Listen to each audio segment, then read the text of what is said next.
Thank you Praveen. ಸುದ್ದಿಗಳನ್ನ ಗಮನಿಸ್ತಾ ಹೋಗೋಣ. ಹರಿಹರ ಪಂಚಮಸಾಲಿ ಪೀಠದಲ್ಲಿ ಲೆಕ್ಕ ಲಢಾಯಿ ಜೋರಾಗಿದೆ. ಟ್ರಸ್ಟಿಗಳು ಸ್ವಾಮೀಜಿಯ ವಿರುದ್ಧ ಆಕ್ರೋಶವನ್ನ ವ್ಯಕ್ತಪಡಿಸ್ತಾ ಧಿಕ್ಕಾರ ಕೂಗಿದ್ದಾರೆ.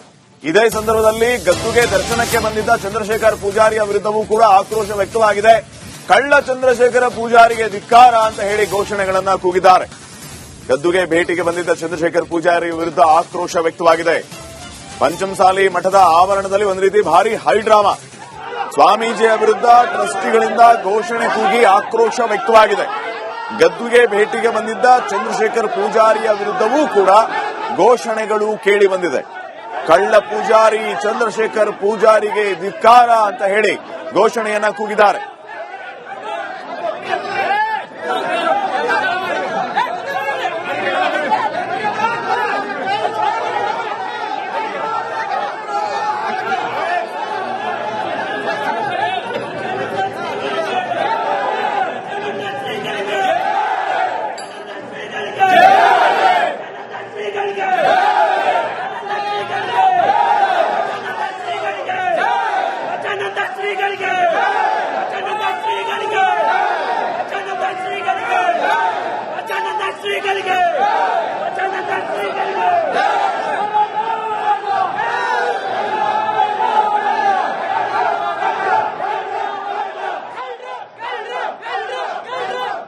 ಪೀಠದ ಟ್ರಸ್ಟ್ನ ಬಿಸಿ ಉಮಾಪತಿ ಅವರು ಈಗ ಲೆಕ್ಕ ಕೊಟ್ಟಿದ್ದಾರೆ. 2008ರಿಂದ 2026ರವರೆಗಿನ ಲೆಕ್ಕ ಮಂಡನೆಯನ್ನ ಪೀಠದ ಟ್ರಸ್ಟ್ನ ಬಿಸಿ ಉಮಾಪತಿ ಅವರು ಮಾಡಿದ್ದಾರೆ.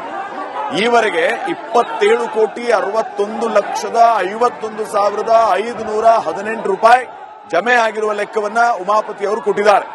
ಇದರಲ್ಲಿ ಸರ್ಕಾರದ ಅನುದಾನವೂ ಸೇರಿ 27,61,00,000 ಅನುದಾನ ಜಮೆಯಾಗಿದೆ. ಬಿಸಿ ಉಮಾಪತಿ ಲೆಕ್ಕ ಮಂಡನೆ ವೇಳೆ ಗಲಾಟೆ ನಡೆದಿರೋದು, ಸ್ವಾಮೀಜಿ ಬೆಂಬಲಿಗರಿಗೆ ನಿಂದನೆ ಮಾಡಿದ್ದಾರೆ ಟ್ರಸ್ಟ್ನ ಬೆಂಬಲಿಗರು ಅಂತ ಹೇಳಿ ಆಕ್ರೋಶ ವ್ಯಕ್ತವಾಗಿದೆ. ಸ್ವಾಮೀಜಿ ಬೆಂಬಲಿಗರಿಂದ ಟ್ರಸ್ಟ್ನ ಬೆಂಬಲಿಗರ ಮೇಲೆ ಹಲ್ಲೆ ಕೂಡ ನಡೆದಿರೋದು. ಮಧ್ಯಪ್ರವೇಶ ಮಾಡಿ ಪರಿಸ್ಥಿತಿಯನ್ನ ತಿಳಿಗೊಳಿಸಿದ್ದಾರೆ ಪೊಲೀಸರು. ಟ್ರಸ್ಟ್ ವರ್ಸಸ್ ಸ್ವಾಮೀಜಿಯ ಬೆಂಬಲಿಗರ ಹಲ್ಲೆ ಕಾದಾಟ ಅಲ್ಲಿ ನಡೆದಿರೋದು. ಇವಾಗ ಇನ್ನಷ್ಟು ಮಾಹಿತಿಯನ್ನು ನೀಡುತ್ತಾರೆ ಪ್ರತಿನಿಧಿ ವಿಠಲ್. ಈಗ ಫೋನ್ ಸಂಪರ್ಕದಲ್ಲಿ ವಿಠಲ್, ಗಮನಿಸ್ತಾ ಇದ್ದೀವಿ ಟ್ರಸ್ಟ್ನವರು ಮತ್ತು ಸ್ವಾಮೀಜಿ ಬೆಂಬಲಿಗರ ನಡುವೆ ಈ ರೀತಿ ವಾಗ್ಯುದ್ಧವೇ ನಡೆದಿರೋದು. ಏನೆಲ್ಲ ನಡೀತಾ ಇದೆ ಸದ್ಯಕ್ಕೆ ಮಠದಲ್ಲಿ, ಏನ್ ಅಪ್ಡೇಟ್ಸ್ ಕೊಡ್ತೀರಿ? ಮತ್ತೆ ಶ್ರೀಪಾದ್ ಪಟೇಲ್ ಪ್ರಮುಖವಾಗಿ ಬೆಳಗ್ಗೆಯಿಂದ ಇಲ್ಲಿವರೆಗೂ ಕೂಡ ದಾವಣಗೆರೆ ಜಿಲ್ಲೆ ಹರಿಹರ ತಾಲೂಕಿನ ಅನಗವಾಡಿಯಲ್ಲಿರುವಂತಹ ವೀರಶೈವ ಲಿಂಗಾಯತ್ ಪಂಚಮಸಾಲಿ ಜಗದ್ಗುರು ಪೀಠದಲ್ಲಿ ಕೂಡ ಸಾಕಷ್ಟು ಬೆಳವಣಿಗೆಗಳಾಗ್ತಿರುವಂತದ್ದು. ಪ್ರಮುಖವಾಗಿ ಇವತ್ತು ಒಂದು ಲೆಕ್ಕ ಕೊಡುವಂತ ಸಮಾವೇಶವನ್ನ ಟ್ರಸ್ಟ್ನವರು ಕರೆದಿರುವಂತದ್ದು. ಅದೇ ಹಿನ್ನೆಲೆಯಲ್ಲೂ ಕೂಡ ಆ ಮಠದ ಆವರಣದಲ್ಲಿ ಬೃಹತ್ ವೇದಿಕೆಯ ಮೂಲಕ ಒಂದು ಲೆಕ್ಕ ಕೊಡುವಂತ ಕೆಲಸವನ್ನ ಒಂದು ಕಡೆ ಟ್ರಸ್ಟ್ನವರು ಮಾಡ್ತಾ ಇದ್ದಾರೆ. ಆದ್ರೆ ಇನ್ನೊಂದು ಕಡೆಗೆ ಆ ಲೆಕ್ಕ ಕೊಡುವಂತಹ ಏನು ಈ ಸಮಾವೇಶವನ್ನ ವಿರೋಧಿಸಿ ಸ್ವಾಮೀಜಿಗಳು ಮತ್ತು ಅವರ ಬೆಂಬಲಿಗರು ಅದೇ ಮಠದ ಆವರಣದಲ್ಲಿ ನಿಂತು ಕೂಡ ಅದನ್ನು ವಿರೋಧಿಸುವಂತ ಕೆಲಸ ಮಾಡಿ ಆಕ್ರೋಶವನ್ನ ಹೊರ ಹಾಕುವಂತ ಘಟನೆಗಳು ಈ ಕ್ಷಣದವರೆಗೂ ಸಹ ನಡೀತಾ ಇರುವಂತದ್ದು. ಶ್ರೀಪಾದ್, ಪ್ರಮುಖವಾಗಿ ಆ ಬೆಳಗ್ಗೆಯಿಂದಲೂ ಕೂಡ ಸಾಕಷ್ಟು ಬೆಳವಣಿಗೆಗಳು, ಸಾಕಷ್ಟು ಹೈಡ್ರಾಮಾಗಳು ಮಠದಲ್ಲಿ ನಡೆದಿರುವಂತದ್ದು. ಪರಸ್ಪರ ಪರ ವಿರೋಧವಾಗಿ ಜೈಕಾರ ಕೂಗುವಂತದ್ದು ಮತ್ತು ಘೋಷಣೆ ಕೂಗುವಂತಹ ಕೆಲಸಗಳ ನಡೆದಿರುವಂತದ್ದು ಕೂಡ ಪ್ರಮುಖವಾಗಿ ಟ್ರಸ್ಟ್ನವರು ಬಂದಾಗ ಅವರಿಗೆ ಕಳ್ಳರು ಅನ್ನುವಂತಹ ಆ ಒಂದು ಘೋಷಣೆ ಮೂಲಕ ಅವರ ನಿಂದನೆ ಮಾಡುವಂತ ಕೆಲಸ ಆಗತ್ತೆ. ಅದರಲ್ಲಿ ಪ್ರಮುಖವಾಗಿ ಚಂದ್ರಶೇಖರ್ ಪೂಜಾರ್ ಬಂದಂತ ಸಂದರ್ಭದಲ್ಲೂ ಸಹ ಆ ಪೂಜಾರ್ ಕಳ್ಳ ಅನ್ನುವಂತಹ ಮೂಲಕ ಸಾಕಷ್ಟು ಆ ಒಂದು ವಾತಾವರಣ ಬಿಗುವಿನ ರೀತಿ ಅಂದ್ರೆ ಬಿಗುವಿನ ವಾತಾವರಣ ನಿರ್ಮಾಣ ಆಗುವ ಮಟ್ಟದಲ್ಲಿ ಕೂಡ ಆ ಕ್ಷಣದಲ್ಲಿ ಒಂದು ಘರ್ಷಣೆ ಆಗುತ್ತೆ. ಅದರ ತದನಂತರದಲ್ಲಿ ಕೂಡ ಸಾಕಷ್ಟು ಅಂದ್ರೆ ಮುತ್ತಿಗೆ ಹಾಕುವಂತ ಪರಸ್ಪರ ಮುತ್ತಿಗೆ ಹಾಕಲು ಸಹ ಎರಡು ಬಣಗಳಿಂದ ಆ ಒಂದು ತೀರ್ಮಾನಗಳು ಆಗುತ್ತೆ. ಆದ್ರೆ ಆ ಪೊಲೀಸರು ಆ ವಾತಾವರಣ ತೆರೆಗೊಳಿಸುವಂತ ಕೆಲಸವನ್ನ ಮಾಡಿದ್ರು. ಆದ್ರೆ ಈಗ ಪ್ರಸಕ್ತವಾಗಿ ಒಂದು ಕಡೆಗೆ ಆ ಬಿಸಿ ಉಮಾಪತಿ ಅವರು ಲೆಕ್ಕ ಕೊಡುವಂತ ಕೆಲಸವನ್ನ ಅಂದ್ರೆ ವೇದಿಕೆಯ ಮೂಲಕ ಆ ಸಾರ್ವಜನಿಕವಾಗಿ ಲೆಕ್ಕವನ್ನ ಮಂಡನೆ ಮಾಡ್ತಾ ಇದ್ದಾರೆ. ಅಂದ್ರೆ 2008ರಿಂದ ಇಲ್ಲಿವರೆಗೆ ಏನೇನು ಖರ್ಚು ವೆಚ್ಚಗಳಾಗಿದೆ, ಏನೇನು ಜಮೆ ಆಗಿದೆ ಅನ್ನೋ ನಿಟ್ಟಿನಲ್ಲಿ ಕೂಡ ಅವರು ಲೆಕ್ಕವನ್ನ ಕೊಡ್ತಾ ಇದ್ದಾರೆ. 2008ರಿಂದ 2026ವರೆಗೆ ಒಟ್ಟು 27,61,51,518 ರೂಪಾಯಿ ಜಮಾ ಆಗಿರುವಂತದ್ದು. ಆ ಸರ್ಕಾರ ಅನುದಾನ 27,61,00,000 ಅನುದಾನ ಜಮಾ ಆಗಿದೆ. ಅದರಿಂದ ಕೂಡ ಎಲ್ಲವನ್ನ ವಿಸ್ತಾರವಾಗಿ ಹೇಳುವ ಮೂಲಕ ಅವರು ಏನು ಲೆಕ್ಕ ಮಂಡನೆಯನ್ನ ಮಾಡ್ತಾರೆ. ಆದ್ರೆ ಇನ್ನೊಂದು ಕಡೆಗೆ ಈ ಪರಸ್ಪರ ಅಂದ್ರೆ ಬೆಂಬಲಿಗರ ಪರಸ್ಪರ ಮಾತಿನ ಚಕಮಕಿಗಳು ಕೈ ಮಿಲಾಯಿಸುವ ಹಂತಕ್ಕೂ ಕೂಡ ಕೆಲವೊಂದಷ್ಟು ಸಂದರ್ಭದಲ್ಲಿ ನಡೆದಿರುವಂತದ್ದು. ಅಲ್ಲೂ ಕೂಡ ಆ ವೇದಿಕೆ ಅಂದ್ರೆ ಟ್ರಸ್ಟಿನ ಬೆಂಬಲಿಗನೊಬ್ಬ ಬಂದು ಆ ಸ್ವಾಮೀಜಿಗಳ ಬೆಂಬಲಿಗರಿಗೆ ಆ ಪ್ರಶ್ನೆ ಮಾಡ್ತಂದ್ರೆ ಇಲ್ಲಿವರೆಗಿಲ್ಲದ ಲೆಕ್ಕವನ್ನ ಈಗ ಏನಕ್ಕೆ ನೀವು ಕೇಳ್ತಾ ಇದ್ದೀರಿ ಅನ್ನುವಂತಹ ಒಂದು ಮಾತನ್ನ ಹೇಳಿದ ತಕ್ಷಣ ಅಲ್ಲೇ ಇದ್ದಂತ ಎಲ್ಲ ಆ ಸ್ವಾಮೀಜಿಗಳ ಬೆಂಬಲಿಗರು ತಕ್ಷಣ ಆಕ್ರೋಶಗೊಂಡು ಏನೋ ಆತನ ಮೇಲೆ ಮುಗಿಬೀಳುವಂತ ಕೆಲಸವನ್ನ ಮಾಡ್ತಾರೆ. ಕೆಲವೊಂದು ಸಮಯ ಹಲ್ಲೆನೂ ಆಗುತ್ತೆ.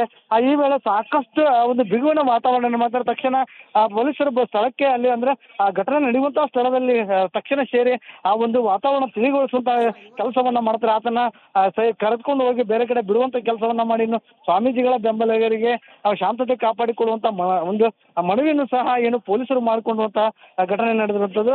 ಆ ಕ್ಷಣಕ್ಕೂ ಇಲ್ಲಿ ಏನಾಗುತ್ತೆ ಅನ್ನುವಂತಹ ಕುತೂಹಲ ಇಲ್ಲಿರುವಂತಹ ಪಂಚಮಸಾಲಿ ಮಠದ ಭಕ್ತರಿಗೂ ಅದ್ರ ಜೊತೆಗೆ ರಾಜ್ಯಾದ್ಯಂತ ಇರುವಂತಹ ಪಂಚಮಸಾಲಿ ಲಿಂಗಾಯತ ಏನು ಈ ಸಮಾಜದವರಿಗೆ ಮಠದಲ್ಲಿ ಏನಾಗ್ತಾ ಇದೆ ಅನ್ನುವಂತಹ ಕುತೂಹಲ ಸಹ ಸಾಕಷ್ಟು ಕಾಡ್ತಾ ಇರುವಂತದ್ದು. ಕ್ಷಣಕ್ಕೂ ಏನೇನು ಸಾಕಷ್ಟು ಬದಲಾವಣೆಗಳಾಗ್ತಾ ಇದೆ, ಸಮಾಜದಲ್ಲಿ ಏನ್ ನಡೀತಾ ಇದೆ, ಮಠದಲ್ಲಿ ಏನ್ ನಡೀತಾ ಇದೆ ಅಂತ ಅನ್ನುವಂತ ಅನುಮಾನ ಇರುವಂತದ್ದು. ಶ್ರೀಪಾದ್ ಪಾಟೀಲ್, ವಿಠಲ್, ಮಾಹಿತಿಗಾಗಿ.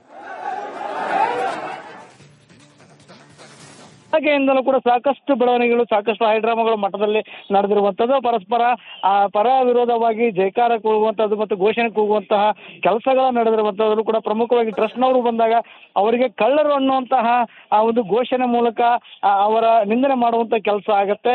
ಅದರಲ್ಲಿ ಪ್ರಮುಖವಾಗಿ ಚಂದ್ರಶೇಖರ್ ಪೂಜಾರ್ ಬಂದಂತ ಸಂದರ್ಭದಲ್ಲೂ ಸಹ ಆ ಪೂಜಾರ್ ಕಳ್ಳ ಅನ್ನುವಂತಹ ಮೂಲಕ ಸಾಕಷ್ಟು ಆ ಒಂದು ವಾತಾವರಣ ಆ ಬಿಗುವಿನ ರೀತಿ ಅಂದ್ರೆ ಬಿಗುವಿನ ವಾತಾವರಣ ನಿರ್ಮಾಣ ಆಗುವ ಮಟ್ಟದಲ್ಲೂ ಕೂಡ ಆ ಕ್ಷಣದಲ್ಲಿ ಒಂದು ಘರ್ಷಣೆ ಆಗುವಂತ. ಅದರ ತದನಂತರದಲ್ಲಿ ಕೂಡ ಸಾಕಷ್ಟು ಅಂದ್ರೆ ಮುತ್ತಿಗೆ ಹಾಕುವಂತ ಪರಸ್ಪರ ಮುತ್ತಿಗೆ ಹಾಕಲು ಸಹ ಎರಡು ಬಣಗಳಿಂದ ಆ ಒಂದು ತೀರ್ಮಾನಗಳು ಆಗುತ್ತೆ. ಆದ್ರೆ ಆ ಪೊಲೀಸರು ಆ ವಾತಾವರಣ ತೆರೆಗೊಳಿಸುವಂತ ಕೆಲಸವನ್ನ ಮಾಡಿದ್ರು. ಅವರಿಗೆ ಪ್ರಸಕ್ತವಾಗಿ ಒಂದು ಕಡೆಗೆ ಆ ಬಿಸಿ ಉಮಾಪತಿ ಅವರು ಲೆಕ್ಕ ಕೊಡುವಂತ ಕೆಲಸವನ್ನ ಅಂದ್ರೆ ವೇದಿಕೆಯ ಮೂಲಕ ಆ ಸಾರ್ವಜನಿಕವಾಗಿ ಲೆಕ್ಕವನ್ನ ಮಂಡನೆ ಮಾಡ್ತಾ ಇದ್ದಾರೆ. ಅಂದ್ರೆ 2008ರಿಂದ ಇಲ್ಲಿವರೆಗೆ ಏನೇನು ಖರ್ಚು ವೆಚ್ಚಗಳಾಗಿದೆ, ಏನೇನು ಜಮೆ ಆಗಿದೆ ಅನ್ನೋ ನಿಟ್ಟಿನಲ್ಲಿ ಕೂಡ ಅವರು ಲೆಕ್ಕವನ್ನ ಕೊಡ್ತಾ ಇದ್ದಾರೆ. 2008ರಿಂದ 2026 ಒಟ್ಟು 27,61,51,518 ರೂಪಾಯಿ ಜಮಾ ಆಗಿರುವಂತದ್ದು. ಆ ಸರ್ಕಾರ ಅನುದಾನ 27,61,00,000 ಅನುದಾನ ಜಮಾ ಆಗಿದೆ. ಅದರಿಂದ ಕೂಡ ಎಲ್ಲವನ್ನ ವಿಸ್ತಾರವಾಗಿ ಹೇಳುವ ಮೂಲಕ ಅವರು ಏನು ಲೆಕ್ಕ ಮಂಡನೆ ಮಾಡ್ತಾರೆ. ಆದ್ರೆ ಇನ್ನೊಂದು ಕಡೆಗೆ ಈ ಪರಸ್ಪರ ಅಂದ್ರೆ ಬೆಂಬಲಿಗರ ಪರಸ್ಪರ ಮಾತಿನ ಚಕಮಕಿಗಳು ಕೈ ಮಿಲಾಯಿಸುವ ಹಂತಕ್ಕೂ ಕೂಡ ಕೆಲವೊಂದಷ್ಟು ಸಂದರ್ಭದಲ್ಲಿ ನಡೆದಿರುವಂತದ್ದು. ಅಲ್ಲೂ ಕೂಡ ಆ ವೇದಿಕೆ ಅಂದ್ರೆ ಟ್ರಸ್ಟಿನ ಬೆಂಬಲಿಗನೊಬ್ಬ ಬಂದು ಆ ಸ್ವಾಮೀಜಿಗಳ ಬೆಂಬಲಿಗರಿಗೆ ಪ್ರಶ್ನೆ ಮಾಡ್ತಂದ್ರೆ ಇಲ್ಲಿವರೆಗಿಲ್ಲದ ಲೆಕ್ಕವನ್ನ ಈಗ ಏನಕ್ಕೆ ನೀವು ಕೇಳ್ತಾ ಇದ್ದೀರಿ ಅನ್ನುವಂತಹ ಒಂದು ಮಾತನ್ನ ಹೇಳಿದ ತಕ್ಷಣ ಅಲ್ಲೇ ಇದ್ದಂತ ಎಲ್ಲ ಆ ಸ್ವಾಮೀಜಿಗಳ ಬೆಂಬಲಿಗರು ತಕ್ಷಣ ಆಕ್ರೋಶಗೊಂಡು ಏನೋ ಆತನ ಮೇಲೆ ಮುಗಿಬೀಳುವಂತ ಕೆಲಸವನ್ನ ಮಾಡ್ತಾರೆ. ಕೆಲವೊಂದು ಸಮಯ ಹಲ್ಲೆನೂ ಆಗುತ್ತೆ.